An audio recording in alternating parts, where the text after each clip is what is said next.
bi. mënuloo nga ni yow yaay président donc doo ne yaay président ñun ñoo la def président fauteuil bii fii tey Fatou. boo bëggoon ñëw boo xamante fii du sotti. président du toog ci canapé. fauteuil la boo toogee ni kenn xaju fa. Mballo fàttali woon na ko. mais absolument alors yow nga tànn premier ministre bi nekk ci yoon wi dal xelam parce que jàpp na ne la ngeen waxante woon génn nga ci kon moom day wutali boppam parce que le jeu est très clair aujourd'hui Ousmane dellu na ci àll bi. il lancé na la mobilisation. il cherche 1 million de militants actifs. absolument 10 000 cellules. jeex na donc la ngeen waxante woon nga ni ko damay def lii jox bàyyi nga jël jàpp na ni génn nga ca muy wutali boppam kenn mënu ko tere aussi mais ou tu es mon premier ou tu n'es pas mon premier ministre. da ko war a dàq. dafa war a jël en tout cas ses responsabilités mooy lan ses responsabilités man maa la fal dama lay bëgg ñu mën la nii ak nii ak nii nga war a doxee nga mën ko dox ngeen ànd dox ci mënu leen ci dox ngeen tàggoo ku nekk dem il faut que ñu am ñoom le courage de libérer ce pays. Sonko nee na moom demul fenn. mais il a raison. mais yow Sonko tey aura bi mu am ginnaaw mbooloo mi nga xam ne yàlla moo ko jox ginnaaw liggéey na ko aussi mais yàlla moo ko jox fu mu jëm tey gouverneur yi jóg préfet yi jóg gendarmerie jóg police yi jóg armée jóg donc loolu moo koy dimbali ci la conquête du pouvoir. il en a besoin.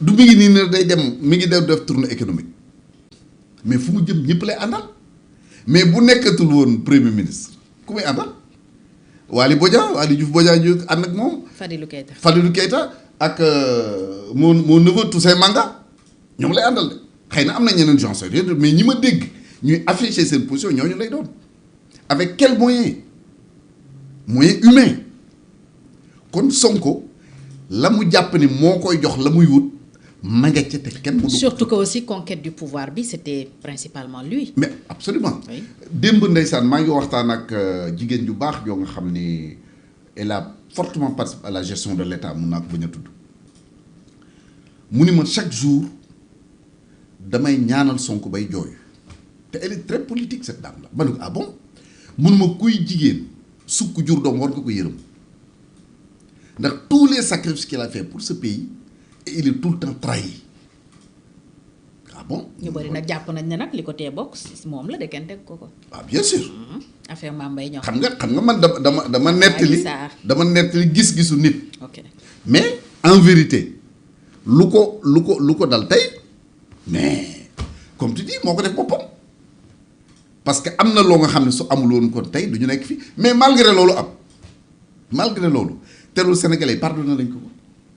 biñ ko falalee kim tànn. waaw te bu doon moom ñu fal ko benn jigéen xëy na mi ngi muy seetaan dafa am benn xaritam bu mu doon waxtaanal ñu nekk coow Adji Sarr nangam wax mu ni ko diw mu ni ko xam nga man am naa jëkkër am njaboot nekk sama kër ci sëy mu ni ko boo yóbboo Ousmane Sonko ñëw sama kër violé ma moom laay wateel loo ci mën. kenn dara.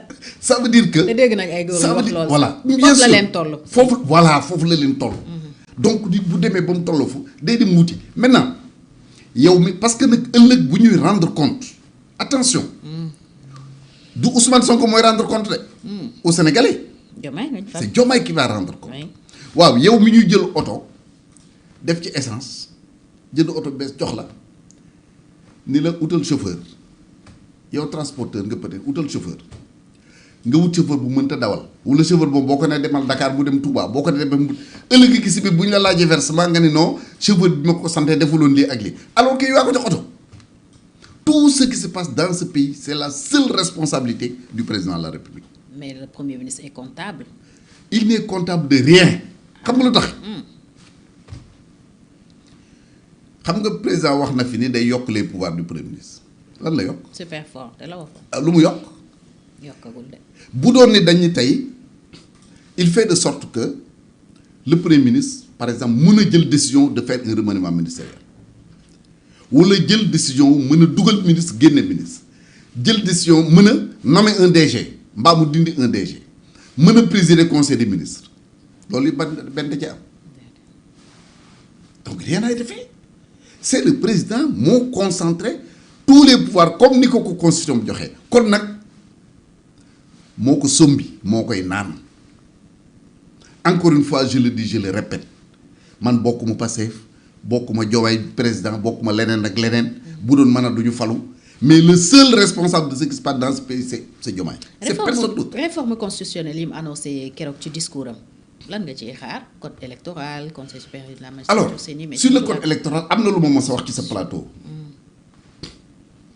dama waxoon ni appel laa doon lancé aux députés ndax jàpp naa man ni les fonctions de président de la république am na importance diis na toll na noo nga xam ni lii tere nit doon candidat du doon yëfu caaxaan. wax naa ko sa plateau bind naa ko je le répète pour man li war a tax nit bañ a doon candidat crime lay doon détournement de deniers publics trafic de drogue trafic de faux billets yooyu xëy na am na yeneen petit mais essentiellement yooyu laa jàpp ni ci la ñu war a condamner nit mu bañ a nekk candidat à une élection présidentielle mais diffamation diffusion de fausses nouvelles je sais pas quoi ay des délits mineurs je les appelle des délits mineurs par rapport à la charge d'ailleurs bi ma la koy wax maa ngi lay fàttali waxtaan bu ma amoon ak mon frère le président Idrissa Seck ma di ko nuyu au passage booba ma di ko wax ni mais président mu ne ma noonu nañ bàyyi ñëpp bokk c'était avant l'élection présidentielle nañu bàyyi ñëpp bokk Sénégalais yi tànn ma ne ko mais président nit ku nekk sàcc par exemple bu ñëwee nekk candidat mu ne ma mais da nga gën a xam Sénégalais yi ni kii sàcc la buñ ko xamee ba pare choisiral ko seen bopp. bëgg sàcc ci télé. loo ci mën dara parce que le peuple a le droit de choisir. de choisir.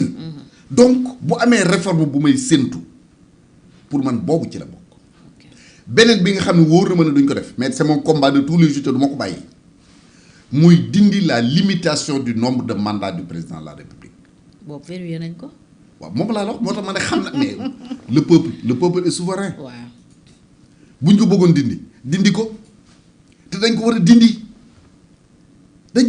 Fatou. mandat illimix nga gëm ba tey. non lan ngeen tuddee mandat illimix mandat mooy ko ñu falte doo fale man je ne parle pas de ça. que le peuple di tànn ba keroog muy doyal. c'est tout c'est ça qui est logique. ok ñu bañ a limiter la. bañ a limiter au nom de quoi ñu fal la nga def liggéey bu baax peuple bi falaal nga def liggéey ñu bëgg laa falaat ñu dindi ko ñun la doo nekkaat candidat.